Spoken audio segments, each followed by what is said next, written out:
Mungkin saya ingin tanggapan dari Profesor Dr. Kusnandi Rusmil. Selamat malam, Prof. Terima kasih. Selamat malam, Bang Karni, Uda Karni. Saya Uda Karni Ilyas, Datuk Karni Ilyas. Prof. Ya,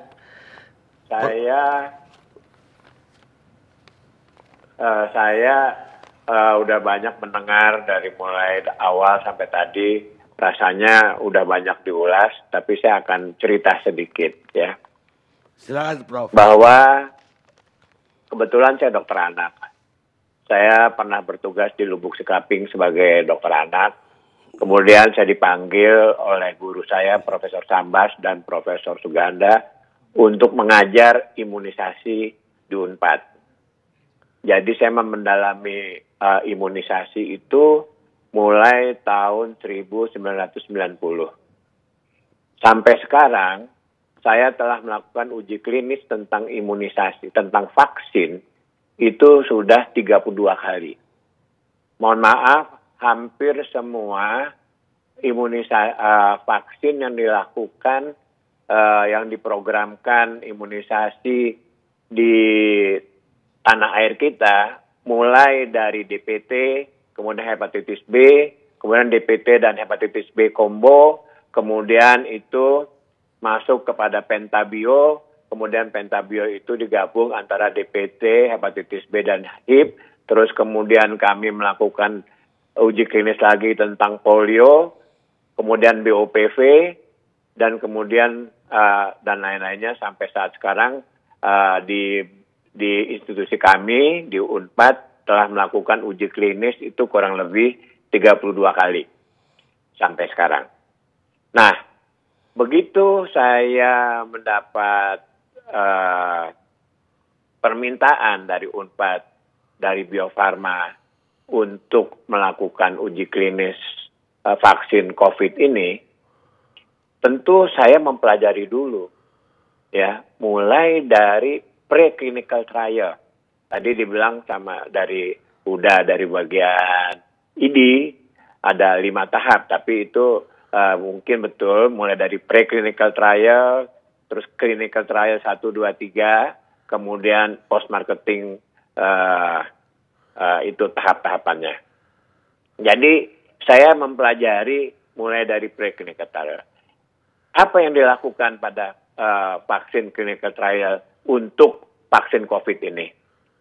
Itu vaksin COVID ini, preclinical trial sudah dilakukan, itu di Wuhan, di Cina. Apa yang dilakukan di sana? Telah diuji coba mula-mula kepada tumbuh-tumbuhan, kemudian pada binatang. Pada tumbuh-tumbuhan itu tidak terjadi hal-hal yang merugikan, dan juga pada binatang. Binatang apa yang dilakukan itu? Itu dilakukan pada mice, ya. Jadi pada tikus, ya, itu vaksin ini disuntikan secara intravena, langsung masuk dalam darah. Terus kemudian dilihat paru-parunya ada kelainan atau tidak. Terus kemudian dilihat lagi di jaringan-jaringan ada kelainan atau tidak. Nah, pada fase 1 ini ternyata tidak diketemukan. Ya, jadi itu jadi preclinical trial. Nah, kemudian preclinical trial itu, ya, antigen itu dibikin, ya. Untuk bikin antigen itu cukup rumit, antigen vaksin ini sebelum diuji pada manusia.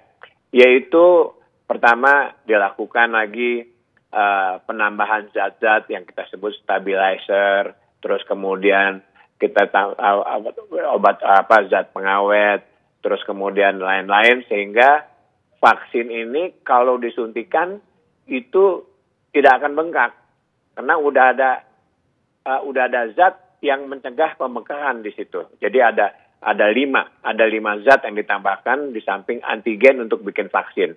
Jadi bikin vaksin itu memang agak rumit, pelan-pelan, ya. Nah, setelah itu udah semuanya bagus pada preclinical trial, nah itu baru disuntikan pada orang.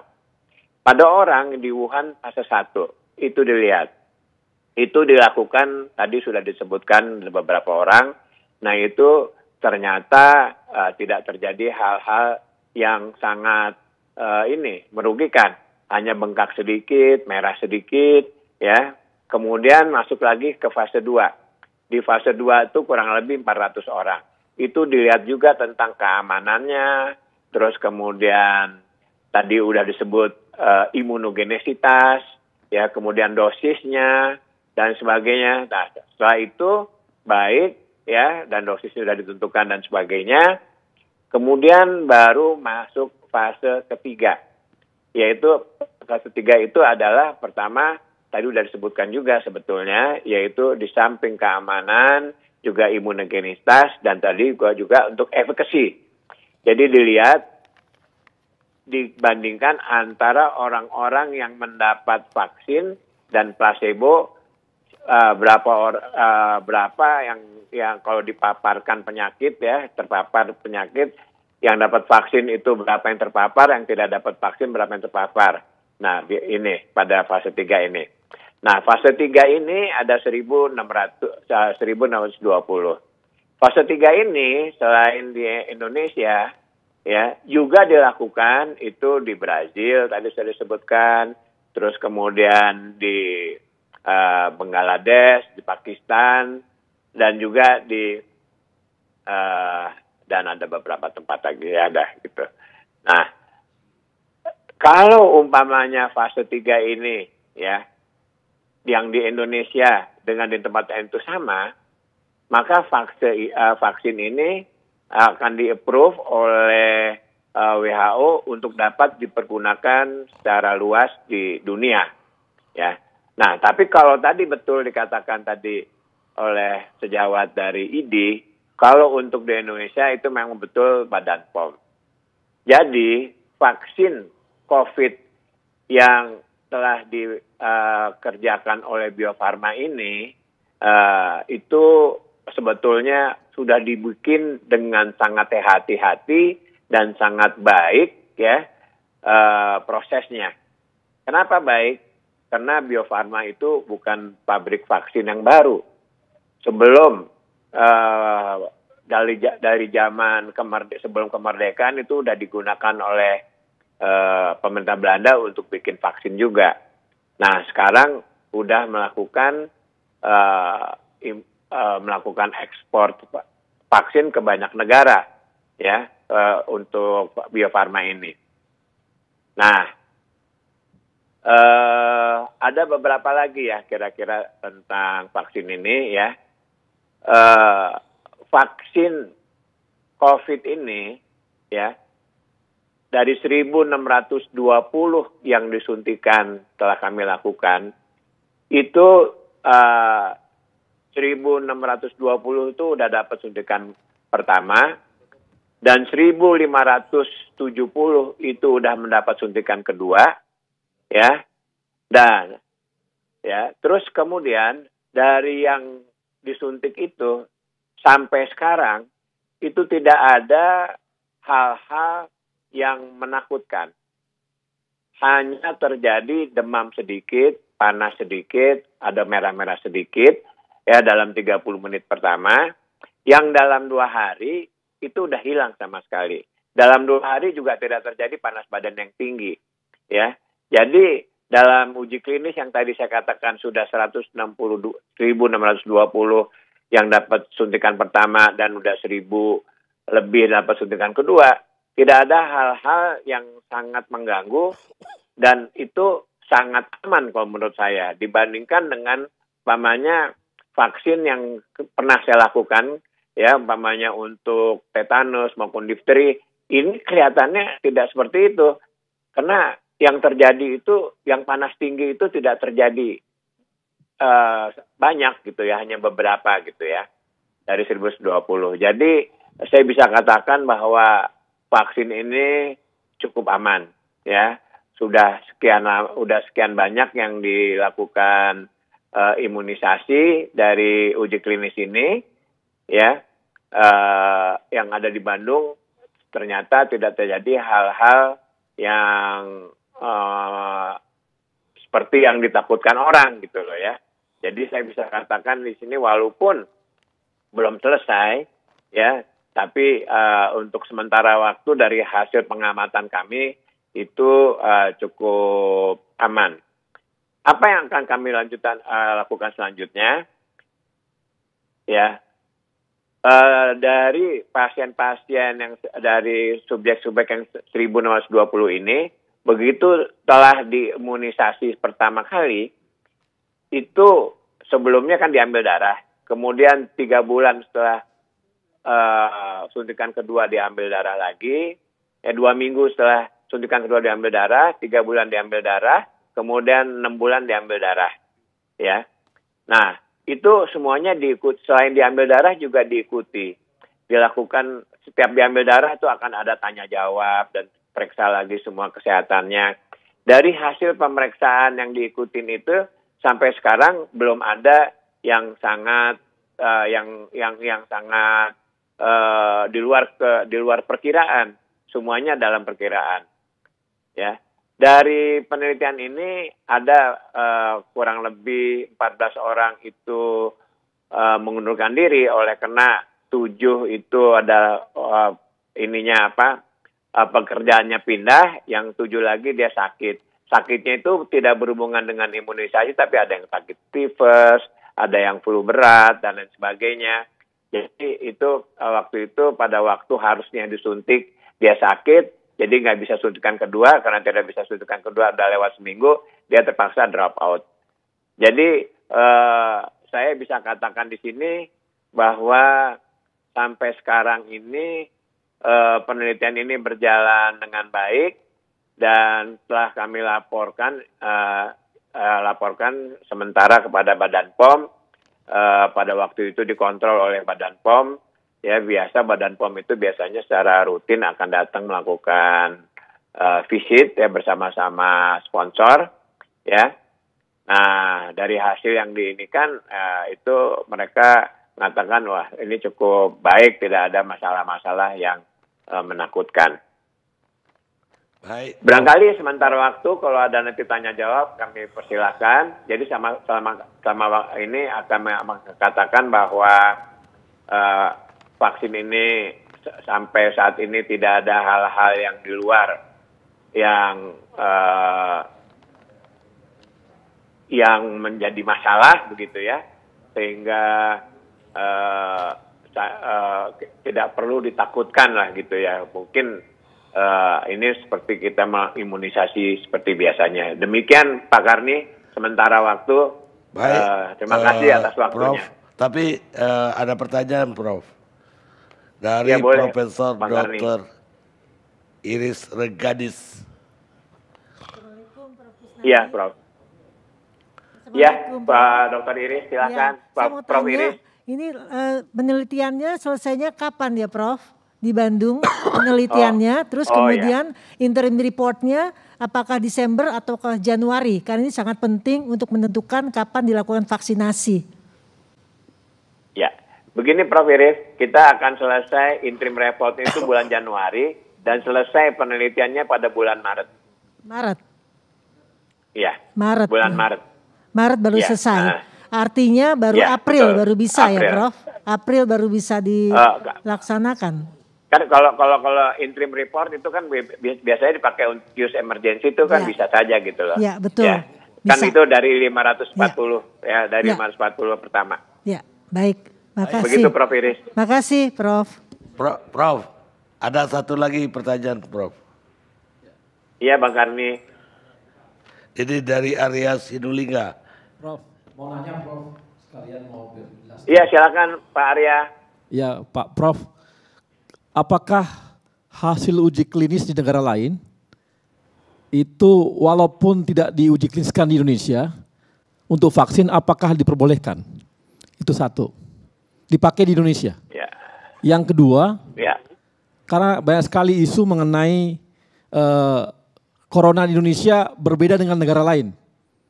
Mungkin bisa dijelaskan dok, apakah sama aja? Ya. Artinya vaksinnya ampuh juga. Terima kasih dok. Ya.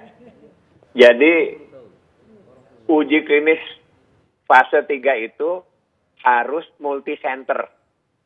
Nggak bisa satu center. Nah, kita dilakukan di sini uji klinisnya yaitu di Indonesia, di Bandung. Tapi kan kita juga ada lagi yang tempat lain, ya, karena Sinovac itu kerjasama dengan Bio Farma. Tapi Sinovac juga bekerja sama dengan tempat lain. Contohnya di Brazil, kemudian di Brazil, kemudian Amerika Latin, kemudian Turki, dan sebagainya gitu. Nah, nanti hasilnya dari sebagainya itu, hasilnya harus sama yang di Bandung. Kalau nggak sama, WHO akan memberikan catatan khusus dan akan ditanya-tanya apa sebabnya. Tapi harusnya harus sama. Sehingga WHO akan menyatakan bahwa vaksin ini bisa digunakan secara umum di mana-mana, di negara-negara manapun gitu loh, karena hasilnya harus sama. Dan memang itu komitmen global begitu kalau untuk vaksin. Jadi harus sama ininya, hasil antara di Brazil maupun di Indonesia harus sama. Sehingga seandainya gitu kan kita perlu vaksin banyak, karena produksi kita itu kurang banyak sekarang ini karena memang persediaan bahan kan sedikit. Barangkali kita nggak apa-apa pakai yang punya kita, ditambah dengan pakai punya lain tuh nggak apa-apa sebetulnya. Kalau sudah ada izin dari WHO, gitu loh. Kita nggak perlu takut pakai vaksin-vaksin yang dari luar, karena itu memang sudah begitu. Kayak kita vaksin polio kita kan dipergunakan di Timur Tengah, negara-negara ASEAN, kemudian negara-negara Eropa, kan 70% daripada kebutuhan vaksin polio itu dari Indonesia. Seperti itu.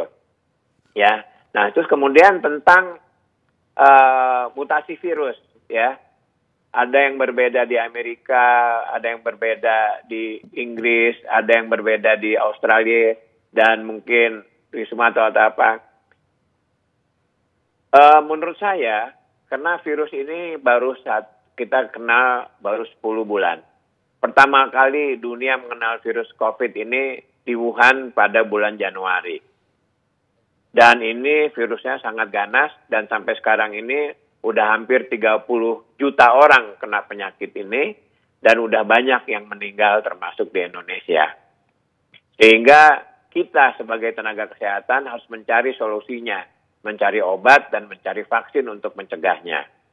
Ya, jadi itu ya. Jadi kita baru kena. Nah, baru 10 bulan. Jadi kalau menurut perkiraan saya, kuman ini mutasi selama 10 bulan, tapi tidak akan merubah bentuknya secara luas, ya, sehingga bentuknya itu masih hampir sama. Atau barangkali kalau udah beberapa tahun itu kita bisa lihat. Nah, inilah pentingnya uji klinis, ya.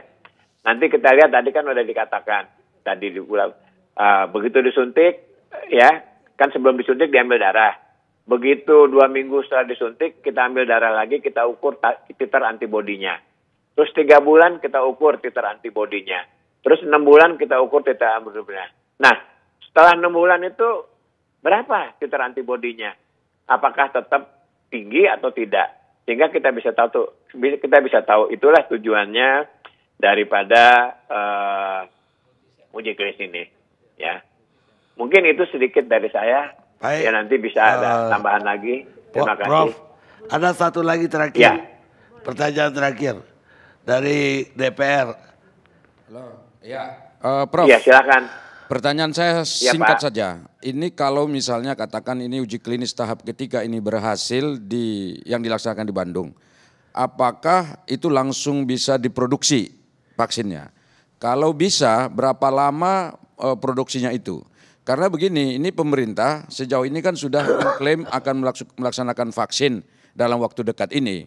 Kalau misalnya keberhasilannya pun misalnya bisa dilakukan hanya pada bulan Maret, berarti pada bulan Maret itu belum tentu ada vaksinnya, kan harus produksi dulu. Nah, karena itu saya minta diberikan penjelasan terkait dengan ini supaya kita juga, masyarakat juga mengerti terkait dengan pelaksanaan penelitian ini. Ya, kan kami akan melakukan interim report itu pada bulan Januari, Pak. Itu interim report itu kita ambil dari 540 subjek yang pertama, ya itu udah. Nah kita lihat imunogenisitasnya, keamanannya, dan sedikit efikasinya. Nah kalau umpamanya itu baik, kalau memang dalam keadaan pandemi, nanti dari Badan POM kalau dia mengatakan ini bisa digunakan sebagai keadaan emergensi, itu kalau udah dilakukan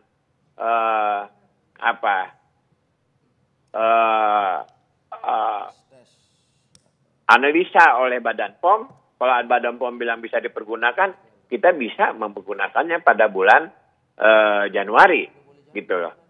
Nah, kalau umpamanya produksi dalam negeri, saya nggak yakin bahwa Bio Farma dalam waktu yang dekat itu bisa memproduksi segitu banyak.